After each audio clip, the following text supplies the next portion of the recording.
नमस्कार, आपण पाहत आहात क्राईम अंकुश न्यूज। सोलापूर तालुका पोलीस ठाण्याने मौजे कोठाळी तालुका उत्तर सोलापूर येथील सोलार प्लांटवरील सोलार प्लेट व पॅनल स्ट्रक्चर अँगल चोरीच्या गुन्ह्याची यशस्वी उकल केली आहे।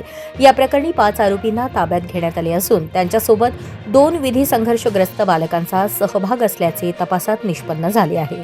या चोरी प्रकरणी आरोपींकडून 102 सोलार प्लेट, 147 धातूचे सोलार पॅनल स्ट्रक्चर अँगल तसेच चोरीसाठी वापरलेले अशोक लेलँड कंपनीचे माल वाहतूक वाहन असा एकूण 10,78,130 रुपये किमतीचा मुद्देमाल हस्तगत करण्यात आला आहे।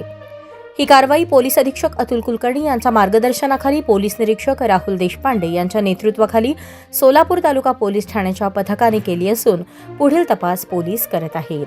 न्यूज चॅनलला लाईक करा, शेअर करा आणि सबस्क्राइब करा।